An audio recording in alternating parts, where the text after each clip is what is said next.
kuno dikenal sebagai masa awal dari silsilah kerajaan Bali.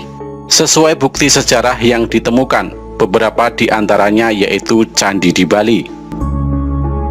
Bukti sejarah awal pendirian kerajaan Bali terbentuk cap yang terbuat dari bahan dasar tanah liat yang ditemukan di daerah Pejeng, Bali. Penemuan bukti sejarah ini disebutkan terbuat pada abad ke-8 Masehi. Bukti sejarah selanjutnya yaitu berupa prasasti. Terdapat beberapa prasasti ditemukan dengan angka tahun yang berbeda. Prasasti pertama memiliki angka tahun 882 Masehi. Dalam prasasti ini disebutkan sebuah perintah untuk membuat tempat pertapaan dan pesanggerahan di daerah Bukit Kintamani. Akan tetapi dalam prasasti ini tidak memuat informasi raja yang berkuasa pada masa itu. Prasasti kedua memiliki angka tahun 911 Masehi yang berisi sebuah izin untuk mendirikan bangunan suci bagi pemujaan Batara bagi warga desa Trunyan. Kemudian prasasti yang ketiga yaitu Prasasti Blanjong yang isinya ditulis dengan bahasa Sanskerta dan campuran bahasa Bali kuno dengan huruf Pranagawikawi. Prasasti Blanjong memiliki angka tahun 914 Masehi. Selanjutnya Prasasti Blanjong disebut sebagai bukti sejarah berdirinya kerajaan Bali kuno.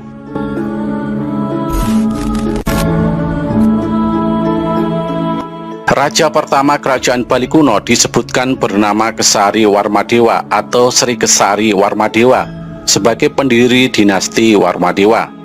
Dan berikut ini urutan silsilah raja dari masa pertama pendirian. Disebut sebagai raja pertama serta pendiri dinasti Warmadewa, Sri Kesari Warmadewa disebut berasal dari Sumatera. Kemudian datang ke Bali pada sekitar akhir abad ke-9. Hal ini diakibatkan adanya persaingan dua kerajaan antara Kerajaan Mataram dan Kerajaan Sriwijaya. Selanjutnya Sri Kesari mendirikan sebuah istana di wilayah Desa Besakih yang diberi nama Singatwala atau Singamandawa. Raja Sri Kesari Warmadewa dikenal tekun beribadat dengan memuja dewa-dewa. Hal ini dibuktikan dengan adanya peninggalan yang berupa sebuah lonceng terbuat dari perunggu dan berasal dari Kamboja. Lonceng ini berfungsi sebagai pemberi isyarat pada biksu-biksu Buddha untuk dapat melakukan peribadatan di biara masing-masing secara serentak. Lonceng tersebut saat ini disimpan di desa Pejeng, Gianyar dalam Pura Penataran Sasih. Pada pemerintahan Sri Kesari Warmadewa, kondisi penduduk sangat kondusif dan makmur. Kebudayaan juga berkembang sangat pesat. Selanjutnya juga memperbesar dan memperluas Pura Penataran Besakih. Selain itu, Sri Kesari Warmadewa merupakan tokoh sejarah, sebab adanya bukti dari beberapa prasasti yang telah ditinggalkan, seperti Prasasti Blanjong di Sanur, kemudian Prasasti Panempahan di Tambak Siring, dan Prasasti Malat Gede yang ketiga-tiganya ditulis pada waktu yang hampir bersamaan. Akan tetapi masa pemerintahannya tidak lama, kemudian digantikan. Penguasa kerajaan selanjutnya yaitu Ugrasena atau Sang Ratu Sri Ugrasena.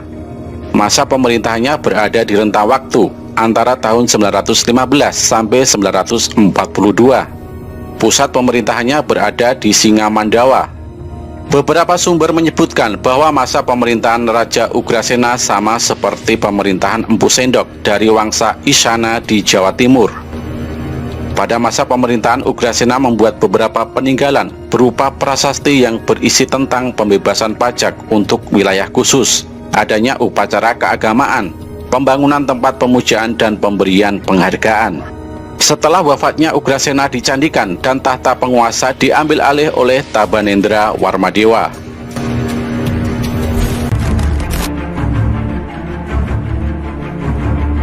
Setelah wafatnya Ugrasena, kepemimpinan raja dilanjutkan oleh Tabanendra Warmadewa yang merupakan keturunan dari Ugrasena.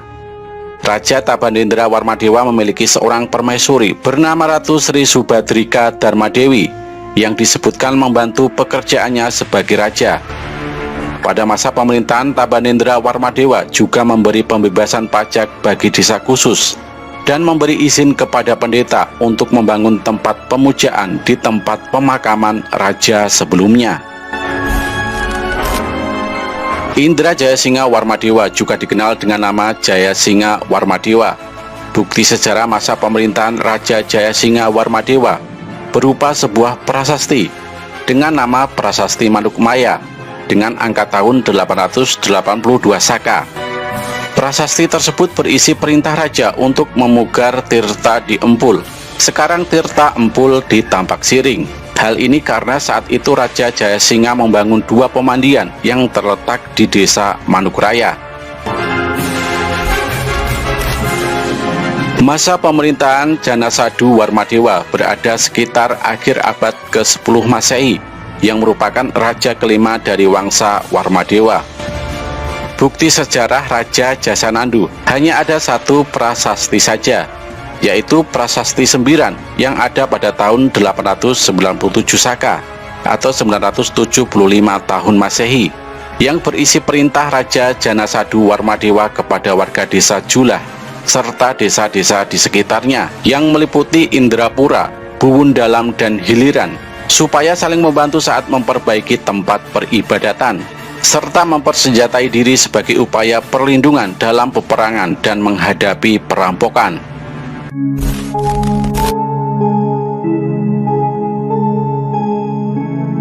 Setelah masa pemerintahan Raja Janasadu Warmadewa berakhir, kepemimpinan kerajaan digantikan oleh seorang ratu yang bernama Sriwijaya Mahadewi.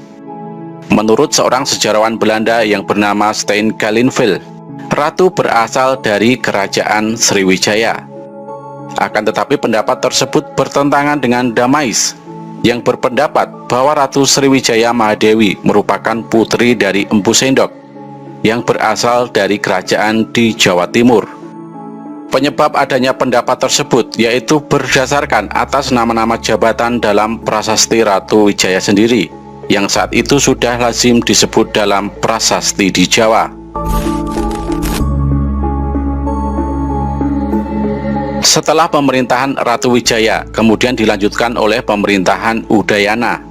Saat menjadi pemimpin kerajaan, raja dibantu oleh permaisurinya yang bernama Mahendradatta. Mahendradatta memiliki gelar Sang Ratu Luhur Sri Gunapriya Dharmapatni dalam kerajaan Bali, yaitu merupakan anak Raja Makutawangsa Wardana yang berasal dari Jawa Timur. Sebelum naik tahta, Raja Udayana diperkirakan berada di Jawa Timur, sebab namanya ada dalam isi prasasti Jalatunda. Pernikahan antara Udayana dan permaisurinya yang berasal dari Jawa membuat sebuah perubahan dalam kebudayaan kedua wilayah kerajaan. Contohnya bahasa Jawa kuno digunakan untuk menulis isi prasasti dan pembentukan Dewan Penasehat, seperti di pemerintahan Kerajaan Jawa mulai dilakukan. Pada masa ini kerajaan Bali mengalami kejayaan. Kemudian jalannya pemerintahan Udayana hanya dilakukan dan diatur oleh Raja Udayana, sebab ia hanya memimpin bersama permaisurinya, yaitu sampai tahun 1001 Masehi. Karena tahun tersebut Gunapriya wafat dan dikebumikan di Buruan. Setelahnya Raja Udayana tetap melanjutkan pemerintahan sampai tahun 1011 Masehi. Raja Udayana wafat dan dicandikan di Banukwa. Peristiwa tersebut dikuatkan dengan dasar prasasti Air Huang pada tahun 1011 yang isinya hanya menyebutkan nama Udayana. Raja Udayana memiliki 3 orang putra, yaitu Airlangga, Marakata, dan anak bungsu. Akan tetapi selama pemerintahan kerajaan Bali, Airlangga tidak pernah memerintah di Bali, sebab ia menjadi menantu Dharma Wangsa di kerajaan Jawa Timur.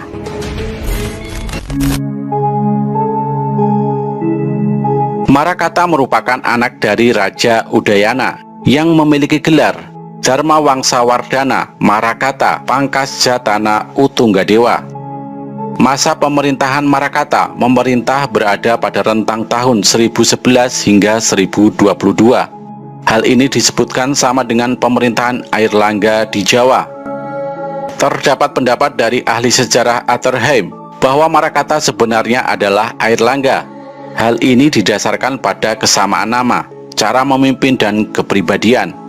pada masa memimpin kerajaan Marakata disegani dan ditaati oleh rakyatnya. Hal ini disebabkan karena Marakata sangat memperhatikan rakyatnya dan selalu melindungi. Selain itu, di masa pemerintahannya, Marakata membangun presada atau candi di Gunung Kawi di daerah Tampak Siring. Setelah masa pemerintahan Marakata berakhir, kepemimpinan kerajaan Bali dilanjutkan oleh anak wungsu yang memiliki gelar Paduka Haji Anak Wungsu Nira Kalih Batari Lumah I Burwan Batara Lumah I Banu Weka. Pada masa pemerintahan anak wungsu banyak meninggalkan bukti sejarah berupa prasasti yang jumlahnya lebih dari 28 prasasti dan tersebar di beberapa wilayah Bali, yaitu Bali Utara, Bali Tengah, dan Bali Selatan. Lama masa pemerintahan anak wungsu adalah 28 tahun, yang dimulai dari tahun 1049 sampai tahun 1077. Saat itu anak wungsu dianggap sebagai penjelmaan Dewa Wisnu. Kehidupan keluarga anak wungsu disebutkan bahwa tidak memiliki anak dan wafat pada tahun 1077. Kemudian dimakamkan di Gunung Kawi.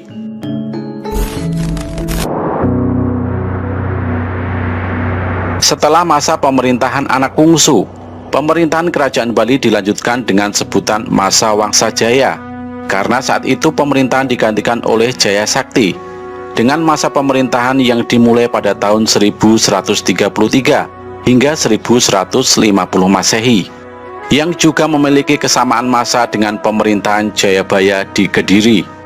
Saat menjalankan pemerintahan, Raja Jaya Sakti memiliki penasihat pusat yang terdiri dari para senopati dan pimpinan keagamaan Hindu dan Buddha, serta masa kepemimpinannya menggunakan kitab undang-undang, yakni kitab Uttara Widi Balawan serta kitab Raja Wacana.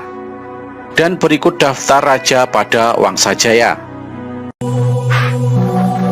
Sri Jaya Sakti dengan masa pemerintahan antara tahun 1133 hingga tahun 1150. Kemudian Raga Jaya dengan masa pemerintahan yakni tahun 1155. Selanjutnya adalah Jaya Pangus dengan masa pemerintahan antara tahun 1178 hingga tahun 1181. Arjaya Deng Jaya Ketana, seorang ratu yang memerintah pada tahun 1200. Haji Eka Jaya Lancana yang merupakan penguasa bersama pada tahun 1200. Batara Guru Sri Adi Kunti Ketana dengan masa pemerintahan tahun 1204. Dan yang terakhir adalah Adi Dewa Lancana dengan masa pemerintahan pada tahun 1260.